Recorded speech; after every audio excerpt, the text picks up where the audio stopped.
On peut dire ce qu'on veut de la technologie, une chose est sûre, c'est qu'elle a permis de grandement simplifier nos vies. Que ce soit en facilitant nos communications ou en réalisant des tâches physiques ou intellectuelles à notre place, il est indéniable qu'elle nous apporte beaucoup. Seulement voilà, ça n'empêche pas certains de ces aspects de nous pourrir la vie. Et le pire, c'est que ce ne sont que des choses qui découlent des décisions prises par des humains. Salut, c'est Léo de la chaîne Techmaker et aujourd'hui, on va parler de ces choses qui nous pourrissent la vie dans le monde technologique qui nous entoure. Et surtout, quand c'est possible, des solutions qui existent pour nous éviter ces embrouilles. Et on commence tout de suite avec les redémarrages forcés de Windows pour les mises à jour. Ça nous est tous déjà arrivé au moins une fois, on laisse notre ordinateur allumé avec du travail en cours ouvert pendant qu'on part faire autre chose et quand on revient quelques heures plus tard on se rend compte que des choses ont disparu et on a un joli pop-up qui nous indique que c'est bon, on est sauvé car notre système est désormais à jour. Franchement je pense que les personnes qui se sont dit que forcer les mises à jour comme ça était une bonne idée devraient simplement terminer en prison. Et à toi qui es en train d'écrire un commentaire, gna gna gna, t'avais qu'à sauvegarder ton travail régulièrement gros teubé, bah déjà tu me parles pas comme ça et ensuite bah certaines choses n'ont pas forcément vocation à être sauvegardée. Par exemple dans mon cas, quand je prépare une vidéo, ça m'arrive assez souvent de faire une partie de mes recherches en navigation privée afin d'éviter de me faire pourrir avec des recommandations à la con dans tous les sens. Surtout quand on voit la tronche de certains sujets, vous vous doutez bien que je veux préserver ma santé mentale après ça. Et devinez quoi, bah quand on ferme une fenêtre en navigation privée, eh bien il est impossible de la rouvrir. Pareil si comme moi vous avez l'habitude de prendre des notes dans un bloc-notes à côté de votre travail, parce qu'il n'y a pas de raison d'enregistrer ces notes car elles ne sont que temporaires, le temps d'écrire un texte par exemple. Et bien lors d'un redémarrage forcé, on peut juste leur dire au revoir. Alors on pourrait dire qu'il suffit de les sauvegarder vu qu'on sait que ça peut arriver, c'est vrai, mais là n'est pas la question. Est-ce qu'il est normal que je doive me méfier quand même du comportement de mon ordinateur? Bah bien sûr que non. Alors pour régler ce problème, j'ai déjà entendu des personnes conseiller de tout simplement désactiver les mises à jour. Alors je comprends pourquoi ils font ça et franchement il fallait s'y attendre quand on voit à quel point ces redémarrages forcés sont pénibles. Mais je ne peux pas vous conseiller de faire ça tout simplement car ces mises à jour ne sont pas là uniquement pour améliorer Windows ou pour corriger des bugs. D'ailleurs soyons honnêtes une seconde, 9 fois sur 10, vous comme moi, nous sommes tout simplement incapables de dire ce qui a changé après une mise à jour système. Pourtant, il s'en passe bien des choses, notamment du côté de la sécurité. On en a déjà parlé, mais quand une faille est découverte, bah il faut bien la boucher. Et mettre en ligne une mise à jour qui bouche une faille, ok ça permet de régler le problème pour ceux qui l'installent, mais pour les autres c'est tout l'inverse. Car si avant cette faille n'était pas connue des pirates, et bien maintenant elle l'est. J'imagine que c'est la raison pour laquelle Windows pousse à mort ces mises à jour. Autrement dit, ne pas mettre à jour son système, bah là c'est encore plus risqué. C'est aussi la raison pour laquelle même si vous suivez mes conseils afin de désactiver ces redémarrages forcés, je vous conseille très fortement de redémarrer vous-même votre PC quand Windows vous indique qu'il faut le faire. La seule différence c'est que désormais vous pourrez décider vous-même de quand redémarrer ce dernier. Et c'est marrant, mais en disant cette phrase à voix haute, on se rend compte à quel point c'est évident et pourtant.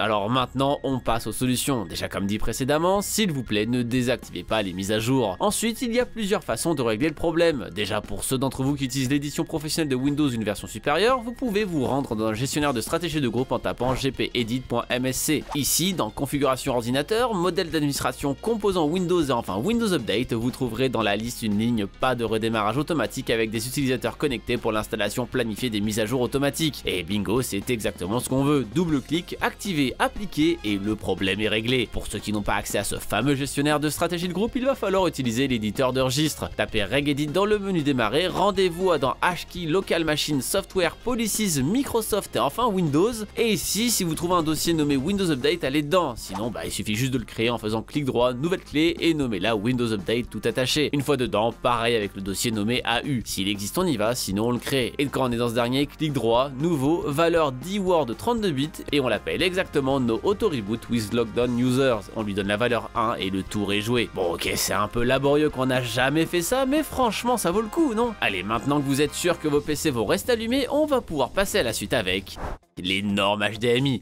Parmi les choses qui sont là pour simplifier la vie des consommateurs, on trouve les normes et les standards. C'est grâce à eux que n'importe quelle souris USB fonctionnera sur n'importe quel ordinateur. Ou encore que vous pouvez relier votre console à n'importe quelle télé équipée d'un port HDMI. D'ailleurs en soi on a déjà fait du progrès sur les normes sur d'autres aspects, comme l'uniformisation du micro USB-C puis de l'USB-C sur presque tous les smartphones. Et oui, j'ai bien dit presque Steve, j'oublie pas que t'existes. Mais alors, si c'est là pour nous simplifier la vie, pourquoi est-ce que je vous parle de la norme HDMI dans une vidéo sur les choses qui nous pourrissent la vie? Eh bien ouvrez bien vos oreilles car je vous vous garantis que vous allez avoir du mal à croire ce que je vais vous dire tellement on marche sur la tête. Il n'y a pas si longtemps, choisir un écran ou encore un câble n'était pas très compliqué. On sait par exemple que pour un affichage Full HD 60 Hz, n'importe quel câble HDMI devrait faire l'affaire, mais que si l'on souhaite afficher une image en 4K 60 sans compression, il faut au moins un câble compatible HDMI 2.0. Ok, on doit quand même faire un petit peu attention, mais c'est difficile de faire autrement. Et on est bien content de pouvoir acheter des câbles pas chers qu'on a besoin de faire passer des signaux de fou. Mais ça reste quand même assez simple à comprendre pour le moment. Avec le HDMI 2.1, tout un tas de fonctionnalités très sympathiques ont fait leur apparition, avec par exemple le ULLM pour Ultra Low Latency Mode ou le VRR pour le Variable Refresh Rate. Ces fonctions en particulier sont très appréciées d'un point de vue gaming, mais ça n'est rien comparé à l'amélioration colossale de la bande passante permettant de passer d'un maximum de 4K 60 en HDMI 2.0 à un maximum de 4K à près de 200 images par seconde sans compression et 240 avec la fonction Display Stream Compression. Génial, me direz-vous, seulement voilà, suite à des informations bizarres repérées sur la fiche produit d'un écran vendu comme disposant d'entrée HDMI 2.1 malgré la présence d'aucune de ces fonctionnalités, le site TFC Central, une référence concernant les tests d'écran, a décidé de contacter directement l'administration en charge de la licence d'HDMI pour leur demander des précisions. Et quelle ne fut pas leur surprise quand ils ont reçu la réponse. Cette dernière est on ne peut plus claire, le HDMI 2.0 n'existe plus de nos jours, tout périphérique compatible HDMI 2.0 peut se proclamer comme étant compatible HDMI 2.1 sans condition dès maintenant. On nous explique que toutes les fonctionnalités qu'amène la norme 2.1 ne sont en fait que des sous-ensembles de cette norme et qu'elles sont toutes optionnelles, même la bande passante, et que le constructeur doit juste lister celle qu'il a décidé d'implémenter s'il dit utiliser cette norme. Autrement dit, HDMI 2.1 ça ne veut rien dire en soi, et c'est au consommateur de fouiller dans les caractéristiques techniques pour voir si les fonctionnalités qui l'intéressent sont présentes. Alors je peux comprendre en partie la décision, c'est vrai qu'imposer au constructeur d'implémenter toutes les fonctionnalités pour pouvoir utiliser le nom HDMI 2.1 peut impliquer des dépenses inutiles dans certains cas, mais je pense que s'en remettre à l'utilisateur final pour fouiller dans la documentation, c'est juste la pire solution. Vous et moi on va sûrement le faire car on baigne là-dedans, mais on sait très bien que la plupart des gens ne connaissent rien à tout ça. Alors allez leur faire comprendre ces histoires de bande passante, ULLM, VRR, E-ARC, QFT et j'en passe. C'est franchement illusoire. Résultat, c'est la confusion totale, on n'a même plus le droit d'utiliser le nom HDMI 2.0 et le problème est le même que ce soit pour les sources comme les consoles ou les cartes graphiques, les câbles et les écrans ou télévisions. GG Wellplay comme on dit. Le RGB propriétaire. Si vous avez déjà monté un PC, vous connaissez cet enfer, et si vous n'en avez jamais monté, eh bien vous le connaissez peut-être aussi. Et au pire, si vous voulez en monter, il y a quelques vidéos sur la chaîne. Le problème est simple, chaque fabricant développe son logiciel dans son coin. Résultat, à moins d'avoir tous les composants qui ont une fonction RGB de la même marque, on se retrouve avec tout un tas de logiciels différents pour gérer tout ce joyeux bordel. Tiens, et si je changeais l'ambiance de mon PC pour quelque chose d'un peu plus rouge?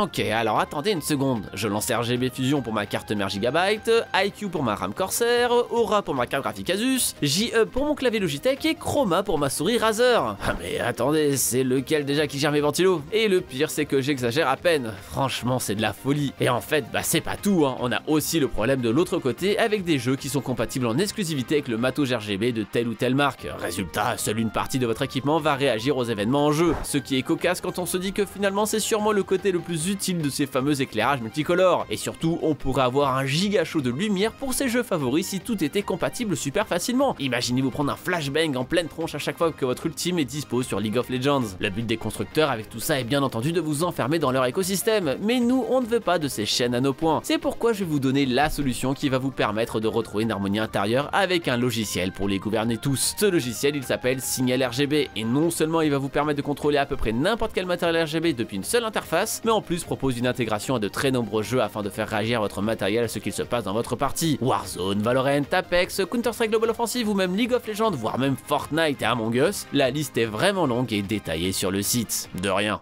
L'écologie. Alors non, je ne m'apprête pas à vous dire, mais qu'est-ce qu'ils nous emmerdent ces écolos, on ne peut plus polluer tranquille, C'est même plutôt l'inverse en fait. Ce dont je veux vous parler là, c'est de la tendance qu'ont presque tous les constructeurs aujourd'hui à prendre des décisions dans l'unique but de faire du profit, avec un gros balai concernant les conséquences écologiques. Et si vous n'en avez rien à faire de l'écologie, déjà posez-vous des questions, et ensuite sachez que ces mêmes décisions sont en général aussi faites au détriment du consommateur. Je parle des téléphones de moins en moins facilement réparables, je parle des ordinateurs où il devient de plus en plus difficile de remplacer des composants, avec la RAM qui est soudée sur sur un bon nombre d'ordinateurs portables aujourd'hui, où je parle encore de l'obsession qu'ont certains constructeurs à tout faire pour que personne ne puisse réparer leurs produits. Et tout ça, ça pousse toujours plus à la consommation, avec comme conséquence une pollution énorme due à la quantité de déchets électroniques, mais aussi à tout ce qui concerne la fabrication de ces appareils et l'acquisition des matériaux qui les composent. Et tout ça pourquoi? L'exemple le plus flagrant, c'est peut-être celui des batteries de téléphone. Dans le passé, remplacer la batterie de n'importe quel téléphone, c'était quelque chose qui prenait littéralement 15 secondes. Aujourd'hui, tout est collé et ça prend nettement plus de temps. On va parfois nous dire que c'est pour une question d'étanchéité, mais je me souviens encore du Galaxy S5 qui avait une prise jack et une batterie amovible et qui malgré ça était tout à fait étanche. Ce qu'il se passe, c'est que même si tout le monde sait qu'il est possible de faire remplacer sa batterie ou même de le faire soi-même si on est un peu motivé, eh bien cette difficulté crée une sorte de barrière psychologique. S'il suffisait d'enlever l'arrière du téléphone et de remplacer la batterie comme on remplace une pile, bah ça ne serait pas pareil. Là il faut faire des démarches, se passer de son téléphone pendant un moment, etc. etc. Résultat, pour beaucoup de personnes, ça donne simplement une excuse pour changer de téléphone. Alors bien sûr, beaucoup de batteries sont remplacées aussi, mais pas autant que si tout était fait pour que ce soit simple. Et ça, c'est même sans parler de tout ce qui concerne l'obsolescence programmée. On ralentit volontairement nos téléphones, on conçoit nos appareils afin qu'ils aient une durée de vie limitée, et on fait en sorte que ça ne vaille pas le coup de les réparer pour qu'on achète toujours plus. C'est un problème à tous les niveaux. On dépense de l'argent dans le vent, oui, mais finalement c'est limite la partie la moins gênante du problème. On produit une quantité de déchets inimaginable avec tout ça, on perd l'habitude de réparer les choses qui nous appartiennent et on cause toujours plus de pollution, ce qui nous pourrit aussi la vie. Mais juste à décalage. Vous imaginez un peu un monde dans lequel nos appareils sont conçus pour durer et nous servir le plus longtemps possible et où quand ils tombent en panne il est possible de les réparer facilement? Ça changerait quand même pas mal le nombre de déchets qu'on a. Et quand je parle de réparation, je parle de vraies réparations. Par exemple, votre ordinateur portable qui ne s'allume plus à cause d'un composant cramé sur la carte mère, aujourd'hui si vous voulez le réparer, bah il y a de bonnes chances que votre seule option soit de remplacer la carte mère complète avec tout ce qu'il y a dessus, processeur, GPU, etc. Pourtant,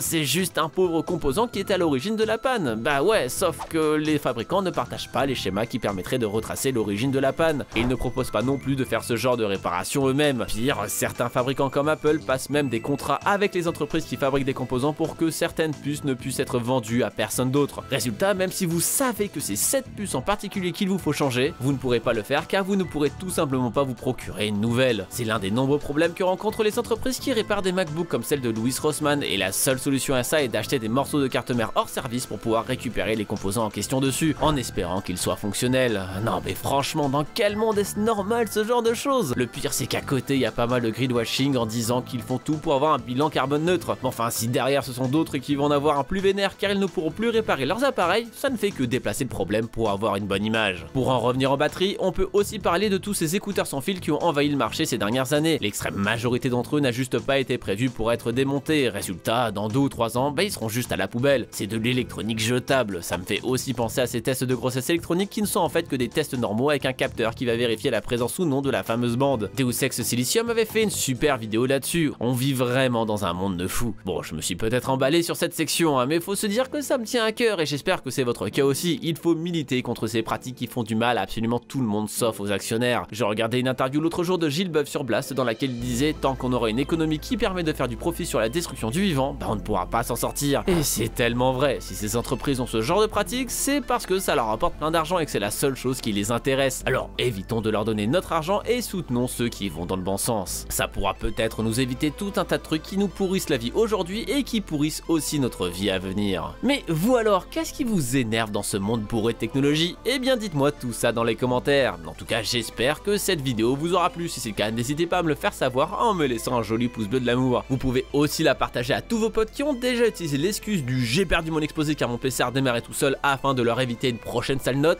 Et bien sûr, si ce n'est pas déjà fait, abonnez-vous à la chaîne en cliquant sur le logo qui vient d'apparaître en haut à droite de votre écran. C'était Léo de la chaîne TechMaker et surtout, n'arrêtez jamais d'apprendre. Salut!